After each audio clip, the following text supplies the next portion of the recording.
Hello, everybody, and welcome to Mrs. G's Storytime. We are reading Harold St. John by Patricia St. John with permission of Ten of Those Publishing Company. And we are reading Chapter 6, The Shepherd.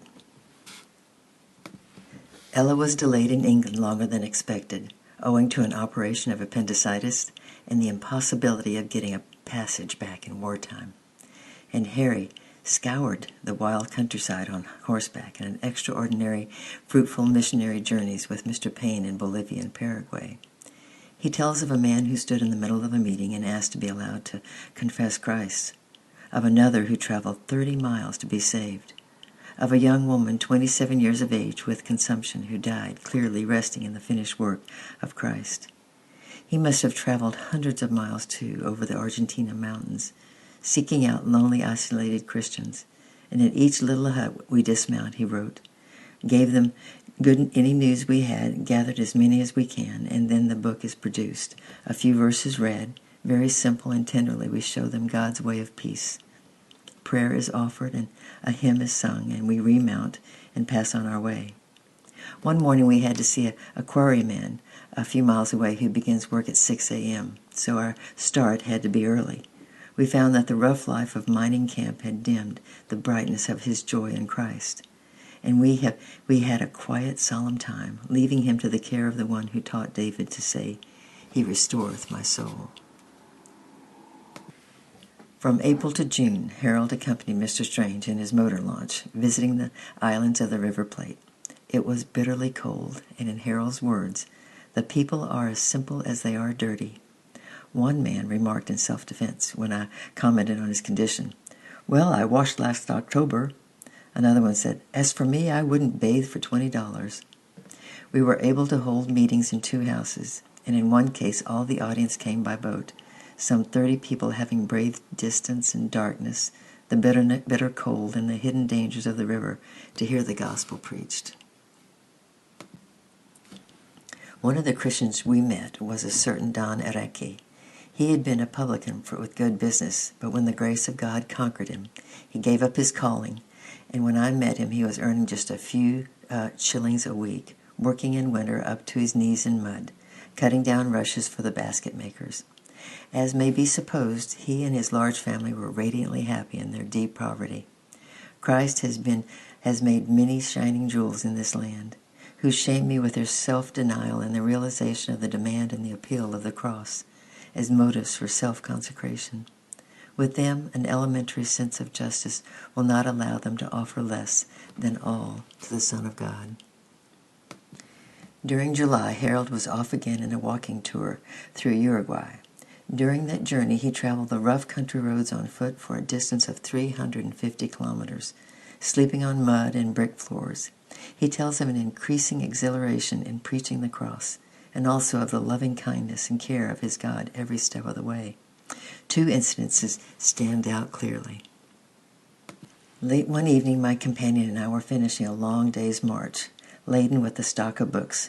For some miles we had followed a mere track across the hills, and at length, with gathering dusk, we could no longer see the way.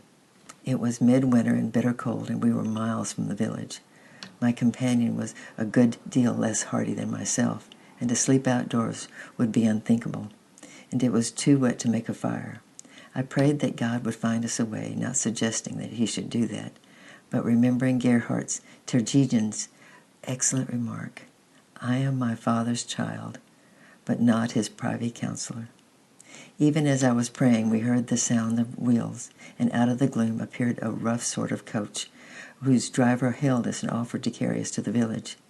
It appeared that the rich farmer had suddenly become ill, and a doctor had been called, and the coach which had convened him was now on its return journey.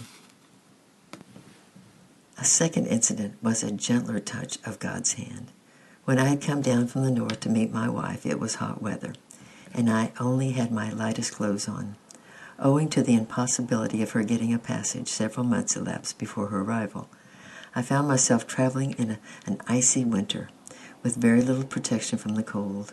My boxes were stored, and the price of new clothes was exorbitant, so I laid the matter before God and waited. 2 days later, at the close of a meeting, a Christian tailor came to me and said, I have a suit left on my hands by a defaulting customer. I fancy it might fit you, but it may be too small, or you may not like the material. I replied that if the Lord intended it for me, he would certainly choose good material, and as to my size, even the very hairs of my head were all numbered, so my friend need be under no apprehension. As might be expected, I found myself 2 days later well and warmly clothed. Meanwhile, Ella and Hazel had set sail through the dangerous seas of 1916. It was not a pleasant crossing, as conditions were definitely wartime, and large black rats, who nibbled the mother's toes at night, made her afraid to sleep lest her baby be bitten. Little Hazel became ill as they passed into the tropics, nor was the atmosphere of the cabin in the first place improved by the very strong cheese which their Portuguese traveling companion kept under her bed. Perhaps, however, it defected the rats from the baby's toes. But conditions improved as they neared the equator. On the 27th, they sighted Montevideo. Husband and wife caught sight of each other far away, she holding up Hazel in her blue petite, and he holding up the large teddy bear. The pleasant 3-room cottage, as Harold described the little home he had rented, where Ella remained working among the neighboring women during his frequent absences, was soon no longer quite so pleasant owing to the bad breakdown in the water in the drainage system during an extraordinary hot spell of weather. Hazel was really ill, and they moved up to Los Cocos, high in the hills. Here, as Harold wrote, life was simple, but quite civilized, though only 2 nights ago a stampede of animals swept past, and I was told in the morning that wild beasts had passed looking for a prey, and had found 2 sheep. It was a beautiful place, greatly enriched by the friendship and loving kindness of the Blairs and the Sugdens, and the little home looked down on a valley 40 miles long, studded with villages. Harold's heart was burdened for this valley. In April 1917, he wrote, I wondered whether the Lord might call me to help his servants to evangelize this quiet valley. Many of the people have heard the gospel, and probably every home has received Christian literature. Although Harold's heart yearned over the needs of the valley, he was still most drawn to the Christians with their pitiful lack of pastoral care and teaching. And when in early 1917 Mr. Stuart McNair, a warrior pioneer missionary, came from Brazil and discussed the possibility of a Bible school, Harold was intensely interested. In February 1970 he set off, first by boat and then on foot, to look into the matter more closely. Mr. McNair had worked for 20 years in Brazil in a sparsely populated district, and owing to his devoted labor, believers gathered for many miles round on Sunday morning, sometimes traveling a day's journey over the hills. 2 missionaries visited every little Christian gathering within a radius of 50 miles, often preaching many times a day, and of these comparatively ignorant believers, Harold writes, summing up my impression of the meetings, which pleased me most was that the brethren seemed to have learned largely from the Scriptures themselves, and comparatively little from human ministry. This gives a tone of great freshness and simplicity. Most of us who, like myself, have seen modern missionaries work abroad, have been struck by the essential English character of teaching and church organization, second-hand discipline being much to the foe. But they were hungry and thirsty for teaching, and Harold had caught the vision. He hurried back to Argentine just in time for the birth of his first son, and as soon as the mother and the child were strong enough, they packed up and started off on the 3,500-kilometer journey to Carangola from Los Cocos. Farnham was 7 weeks old, and even the optimistic Harold described it as the most difficult journey he had ever undertaken. It was very rough, and the boat was extremely crowded. Wherever they stayed, they were plagued by insects. He took all their worldly possessions with them, which caused the official in charge of the customs to remark, "Times have changed since the days of the early apostles, who went without purse or scrip." Harold replied humbly enough that apostles did not have to travel with babies, and sought to turn the conversation to higher channels. Even the last 10 miles riding on the mules over rough tracks in the dark came to an end at last, and they were installed on the top floor of Mr. McNair's house. By September, the 2 missionaries were sending out leaflets to all the scattered groups of Christians, informing them of the new Bible school in Carangola, The leaflet ran thus: Bible School in Karangala. In the early days of November, we proposed to begin a Bible school with a view to helping young men who wish to grow up in the knowledge of the Scriptures, and also to perfect themselves in grammar and other studies.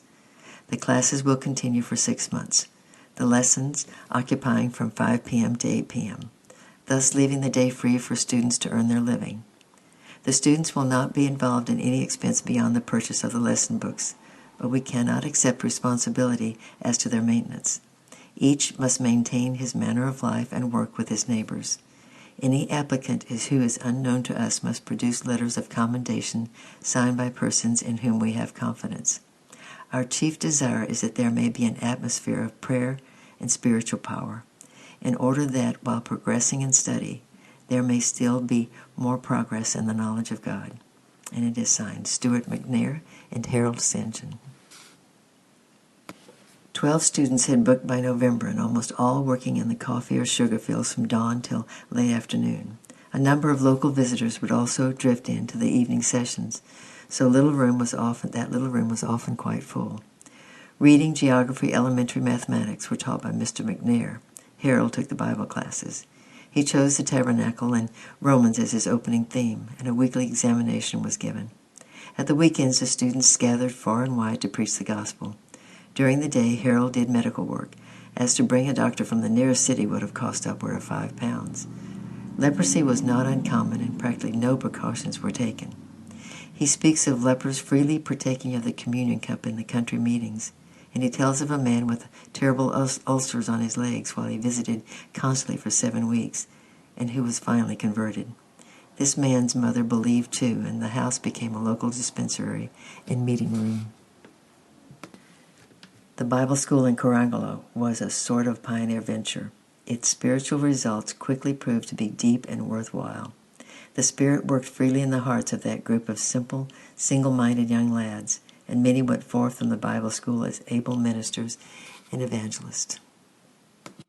There were certain sound principles on which the school was based, one being the understanding that there was from the beginning, that it was an indigenous effort. The young men supported themselves as far as possible, but any unavoidable deficit was made up by the local Christians. There was no question that of these boys being favored by the missionaries, for the local church and the lads in training were a unit. Lectures were free and open to all. Local Christians who had no opportunity of entering the ministry were welcome to share the teaching, and they all felt a responsibility for the future evangelist. On this situation, Harold wrote at the beginning of their 3rd year.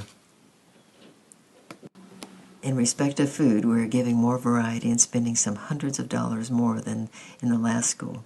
But we found that the local brethren refused to let us shoulder any extra expense, so the difference was more than made up by collections and local gifts. Brethren have understood the laws of Christian giving very well, many faithfully dedicating a tithe of all land produce to the Lord's work. So we were able to build meeting rooms and assist Brazilian workers without any outside appeal being made. Such men naturally prosper, spiritually and materially. There was no educational barrier. Reading and writing were taught as well as Greek and English. They asked for 3 qualifications only in their students: a love for Christ, a desire to learn, and a yearning to win souls. So it's no surprise to read in one of Harold's letters, a nice black who can hardly read has just arrived to join the school. He's walked over 23 miles, carrying his box over awful rivers. He looks exactly as though he had just stepped off the South End beach with a set of bones to clap, and he's irresistibly funny. Like Mr. McNair, he was to these boys teacher, friend, and father. "I'm doing my best," he wrote to his wife in 1920, after she'd stayed home with the children, "to give myself more than ever before to the students. I mean by personal communication. They come to me at all hours to consult, and this morning I had 6 in all kinds of private difficulties. It's very nice for me to be mixing up with these simple, true young fellows. The morning reading is what I enjoy most, when we have a hymn or 2 and then get to work. It's always a great crush. This morning I spoke a great deal on marriage and the ideal we ought to have for our women. Isn't this a poky letter? With all the time I'm trying to talk to you. Folk will talk to me, and ulcerous legs keep coming up for treatment. Every aspect of their lives, spiritual, mental, domestic, were included in the thorough, careful teaching these boys received. Then Miss McNair, who joined her brother in 1919, started classes on baby care for Christian wives, which Harold apparently attended, for he writes of them in detail. The lectures are good and practical about feeding babies, cleanliness, and etc. Just what we need, and the women swarm in. Lenore's baby began to weep bitterly in the middle, and she banged it on the back, and it only wept louder. So I took it from her, rubbed its wee back, and put its 5-week-old head on my shoulder, and it went sound asleep, much to Lenore's amazement. You would have loved to have seen all the sisters. Poor Donna Raimondo, sitting listening. I wonder if she was thinking of those 6 tiny graves up the hill, and who can say by whose fault they are there. The lads were growing in grace. The local Christians had offered to build a house ready for his wife and family to return to him, and Harold was supremely happy in his work. I am utterly in my element, and as happy as a king, except for you and the babies, he wrote. And on another occasion, perhaps it is your prayers that are making these days so bright and peaceful. I wake each morning with a particular sense of joy in God, and find all the work goes with lift and light. We had a very serious time this morning on building character of stone or brick. I was showing in Genesis 11:3, Isaiah 9:10, and Isaiah 65:3 how brick is a man's little temporary makeshift to avoid a crisis. But God uses stones, and living stones too, for his work. The boys were keenly interested, and the time of prayer afterwards was very earnest. Things are certainly moving. For any man to live in a healthy climate, in a district where everyone is good to him, with a work that admits no idle moment, and yet utterly satisfies without a shadow of anxiety, and to crown all, the knowledge of the peace of God, is certainly to be without anything more to ask of life. And yet he did ask more. There seems everything to hold him, the love of the local Christians and the students, the friendship of the McNairs, the invaluable work he was doing, and most of all, the prospect of his family's return. But the Bible school was established and prospering, and would continue to prosper under Mr. McNair's able guidance, and there were other districts, other countries, where no such effort had been made, and the young Christians were hungry and thirsty for teaching. Already letters were reaching him to come and hold Bible schools in the British Guiana, the West Indies, the States. Everywhere he went, he was smitten by the eager thirst of Christians for able, spirit-filled teaching. He tells of a visit to a large, happy family in a log hut, all converted, who immediately went to get their neighbors for a meeting. It was 6 p.m. and he had not dined, so he hinted that the scriptural rule was first that which is carnal and that which is spiritual. And the crowd was already arriving, so at 6:30 the meeting started and lasted till 9:15. Just as they finished, another lot of neighbors arrived from a distance, so another meeting was held, lasting till 11:15. Then dinner was produced, and at midnight Harold lay on the boards to sleep, but at 4:30 a.m. he was wakened by his host, who stuck his head through the window and called out, "Dear brother, can you give me any light on the 9th chapter of the book of Revelation?" So, adds Harold, we were entertained each other with the things of God till it was time for the train. I wonder how many of my readers would be as vigorous and bright as these folks if they had a visit from a like-minded Christian perhaps once a year. The final decision must have cost him much. It meant uprooting himself from that first dear Bible school, but much more. It meant embarking on a life of constant travel, in which his wife and 3 babies could no longer join him. It was a choice between the home of his own that had been offered to him at Cargola, or separation. His wife had yearned to go back to Cargola, and never once did she attempt to influence his decision. That was made before God alone, and in 1921 he left Brazil for the last time and traveled up to the British Guiana to gather together the Christians for a season of teaching. It was to be his life's work till the end. Constant travel, ceaseless activity, and in many parts of the world Christian men and women had been kindled and led into blessing through his ministry and to his exposition of the Word of God. It was hard, self-denying work, but he was radiantly happy in it from the beginning to the end. Indeed, he never envisioned any end. Early in his Christian life, he had written joyfully in his old diary, "When I go home, work will begin in eternity the very next morning. Life is not a blind alley, it's a thoroughfare, closing in twilight, opening in dawn." And tomorrow we will be reading Father of Five, Chapter 7. I do hope you're enjoying this book as much as I am. I love you, I'm praying for you, and we'll see you tomorrow. Bye-bye.